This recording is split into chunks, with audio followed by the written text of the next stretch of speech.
3000 कोटी टंका मुख्यमंत्री प्रभावित करी विश्व मुख्यमंत्री नवीन पट्टनायक जो पूर्वतन मुख्यमंत्री नवीन पट्टनायक विश्वास विष दे जो एवं असहायतापणार सुजोग नहीं जो जाजपुर को दिगला जाजपुर में कौन कौन से पैसा काली विधानसभा मुख्यमंत्री मोहन बाजी गोटे उत्तर रखिले जाजपुर जिला को नहीं जाजपुर जिला को 3 वर्ष 3074 कोटी टंका दि जाए ये जो विपुल परिमाण पांठि से जोगे दिखाई कौन दिखाई मुख्यमंत्री सहायता पांठि मुख्यमंत्री सहायता अनुदान जो दिगला ये जाजपुर को दिगला पूर्व सरकार आम विजु जनता सरकार थिला विजु जनता सरकार रे नवीन पट्टनायक विश्वास विश्व देइछंती बबी दास कहीं कारण हूँ बबी दास को नवीन पट्टनायक राज्य सांगठनिक संपादक करथिले विधायक करथिले एवं 2009 मसीहा पर्यंत से विजु जनता दल सहित सभ्य नथिले नवीन पट्टनायक को मुख्यमंत्री मान नथिले तथापि विश्वास आनिकी राज्यर संगठन दायित्व देइथिले जे संगठन को संभाल किंतु बबी दास भाविले जेहेतु बबी दास जेहेतु अल्प विद्या भयंकर कथा गोटे ढग अच्छी सी भाविले जे जाजपुर हूँ ओडिशा राज्य संगठन दायित्व देता ओडिशा कथा बुझापी सी भाविले जे जाजपुर हूँ मोर पाई ओडिशा तेणु जाजपुर जो विपुल अनुदान नहीं सरकार को प्रभावित करी नवीन पट्टनायक विश्वास विष देइछंती एवं नवीन पट्टनायक असहायतापणार घोर कार्यक्रम को लेकिन जाजपुर जिला को जाइछंती जाजपुर को जो 3000 कोटी टंका दिखाई स्वतंत्र पांठि मुख्यमंत्री सहायता पांठि एबे प्रश्न विजु जनता तृणमूल स्तर कर्मी विजु प्रेमी नवीन प्रेमी और जो विधायक सांसद पूर्वतन विधायक मान प्रश्न है आम अंचल को कहीं पांठि दिगलानी आम पांठि जदि एतिकी पांठि दिखाता आम एरिया आज सुनार प्रत्येक जिला को ब्लॉक को घोषणा होता तो निजे नवीन पट्टनायक हिंजिली काटे और गंजाम जिला को से पांठि भी स्वतंत्र पांठि नहीं ना एटी तंकर विजु जनता दल जो बबी दास को जो दायित्व दिखाई बबी दास एक नवीन पट्टनायक प्रति धोखा देइछंती नूतन सरकार तदंत करंतु एवं मोहन बाजी सरकार तदंत करंतु एवं अन्य जो विधायक मान प्रति अविचार करा जाइथिला पूर्व सरकार रे सबू विधायक मान प्रश्नबाची थिया कर बबीदास गुमर धीरे धीरे खोलुची से होटेल हो कि जाजपुर जहाँ भी कर सब लोकायत भाव थिला आस्ते आस्ते सब पदा शुण एठी लोक हूँ बुझिले जे से पांड्यान कृतदास हो गले कहले निजे कृतदास एत पावर 3000 कोटी टंका मुख्यमंत्री प्रभावित करी विश्व मुख्यमंत्री नवीन पट्टनायक जो पूर्वतन मुख्यमंत्री नवीन पट्टनायक विश्वास विष दे जो एवं असहायतापणार सुजोग नहीं जो जाजपुर को दिगला जाजपुर में कौन से पैसा ये पैसा पांठि तुमको राज्य दायित्व दिखाई तुम राज्यर प्रत्येक ब्लॉक को दे पार प्रत्येक विधानसभा क्षेत्र को दे पार निजे नवीन पट्टनायक को धोखा देच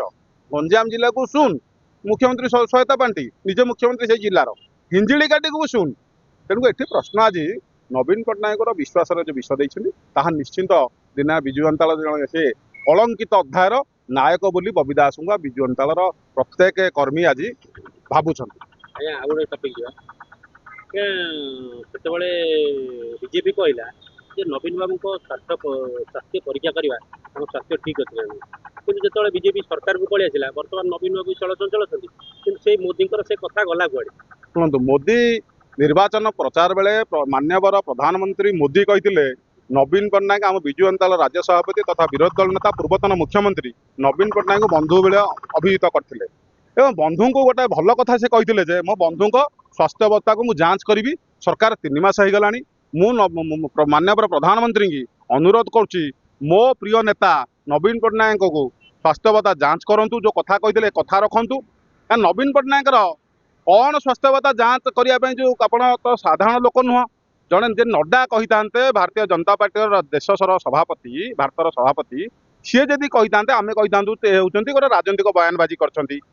माननीय प्रधानमंत्री मोदी कहते मोदी बंधु हिसाब अभिहित कर निश्चित बंधुकर स्वास्थ्य अवस्था जांच करूँ आउ गोटे से कहते सेठी जो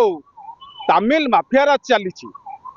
मुख्यमंत्री कार्यालय एवं पूर्वतन मुख्यमंत्री कार्यालय एवं नवीन निवास चलती ताहा भी तदंत साक्षक कहते तेणुक प्रधानमंत्री की अनुरोध करुच्ची निश्चिंत कौटी ना कौटी से अनुभव करते नवीन पट्टनायक प्रति विपद अच्छी तेणुक नवीन पट्टनायक नवीन निवास जो अच्छी विरोधी दल नेता जो आवास टी अच्छी से आवास टी पाखे एवं सीआईएसएफ जोगे दि जाऊ नवीन पट्टनायक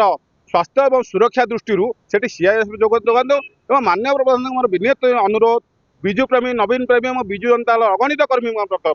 ତରଫରୁ ପ୍ରଧାନମନ୍ତ୍ରୀ ନବୀନ ପଟ୍ଟନାୟକ ସ୍ୱାସ୍ଥ୍ୟ ଅବସ୍ଥାକୁ ଯାଞ୍ଚ କରନ୍ତୁ ଏବଂ ସୁରୁଖୁରୁରେ ନବୀନ ପଟ୍ଟନାୟକ ଶେଷ ଜୀବନ କେମିତି ରହନ୍ତୁ ଭଲରେ, ତାହା ଆମର ବିନୀତ ପ୍ରାର୍ଥନା ମୁଖ୍ୟ ଏଇ ଯେଉଁ ପ୍ରଧାନମନ୍ତ୍ରୀ ନରେନ୍ଦ୍ର ମୋଦିଙ୍କ ପ୍ରତି। ଏବଂ ନରେନ୍ଦ୍ର ମୋଦି ଆଉ ଗୋଟେ କଥା କହିଥିଲେ, ସେ କଥାଟି ହେଉଛି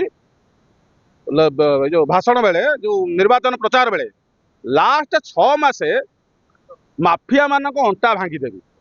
ମାଫିଆ ମାନେ ମୁଖ୍ୟମନ୍ତ୍ରୀ କାର୍ଯ୍ୟାଳୟରେ ବେନାମୀ ଦସ୍ତଖତ କରିଛନ୍ତି, ସେ ଦସ୍ତଖତ ଗୁଡ଼ିକ ବି ଯାଞ୍ଚ କରାଯାଉ, ନଚେତ୍ ଯେଉଁ ଭିକେ ପାଣ୍ଡିଆନ ଯେଉଁ ମାଫିଆ ମାନଙ୍କର ସର୍ଦ୍ଦାର ଥିଲା, ସେଇ ଯେଉଁ ତାମିଲ ମାନଙ୍କର 5T ଯେଉଁ ସର୍ଦ୍ଦାର ଥିଲା, ସିଏ ନବୀନ ପଟ୍ଟନାୟକ କୋଉ ବାଟରେ ନିନ୍ଦିତ କରିଦେବନି ତ। ତେଣୁ ମୋର ବିନମ୍ର ପ୍ରଧାନମନ୍ତ୍ରୀ ନରେନ୍ଦ୍ର ମୋଦି 3 ମାସ ସରକାର ହେଲାଣି, ଆପଣ ଯେଉଁ କଥା ଗୁଡ଼ିକ କହିଥିଲେ, ମୋ ପ୍ରିୟ ନେତା ନବୀନ ପଟ୍ଟନାୟକର ସ୍ୱାସ୍ଥ୍ୟାବସ୍ଥା ଯାଞ୍ଚ କରନ୍ତୁ ଏବଂ ସେଠାରେ ସୁରକ୍ଷା ଦୃଷ୍ଟିରୁ CISF ଯୋଗାଇ ଦିଅନ୍ତୁ। ଏବଂ ତୃତୀୟ କଥା, ଯେଉଁ ନବୀନ ପଟ୍ଟନାୟକ ନାଁରେ ଯେଉଁ ସେତେବେଳେ କହିଥିଲେ ଯେଉଁ ବେଆଇନ ଦସ୍ତଖତ ଜାଲିଆତି ଦସ୍ତଖତ ସବୁ କରାଯାଇଛି, ତାକୁ ବି ସୁରୁଖୁରୁରେ ତାଙ୍କ ବନ୍ଧୁର କଥା ରଖନ୍ତୁ, ବନ୍ଧୁଙ୍କ ସମ୍ମାନ ରଖିବା ପାଇଁ ମୁଁ ବିନୀତ ପ୍ରଧାନମନ୍ତ୍ରୀଙ୍କ ପାଖରେ ଅନୁରୋଧ କରୁଛି। ଏବେ ବର୍ତ୍ତମାନ ପାଣ୍ଡିଆନଙ୍କ ଯୋଉ ଉଡ଼ାଜାହାଜ ଖର୍ଚ୍ଚ ଯୋଉ ହେଲିକପ୍ଟରରେ ଯାଉଥିଲେ ତାର ଖର୍ଚ୍ଚ ବି ମଗାଯାଇଛି ପାଣ୍ଡିଆନଙ୍କର। ଶୁଣନ୍ତୁ, ମୁଁ ଗୋଟିଏ କଥା, ବିଜୁ ଜନତା ଦଳ ତରଫରୁ ନବୀନ ପଟ୍ଟନାୟକ ପ୍ରିୟ ନେତା 2000 ମସିହାରୁ ସରକାର ଯେତେବେଳେ ଆସିଥିଲେ ସେ କହିଥିଲେ ଦୁର୍ନୀତି ମୁକ୍ତ ଓଡ଼ିଶା ଏବଂ ଦୁର୍ନୀତି ବିରୋଧରେ ଆମ ଅଭିଯାନ। ନବୀନ ପଟ୍ଟନାୟକ ଏବଂ ବିଜୁ ଜନତା ଦଳ ସବୁବେଳେ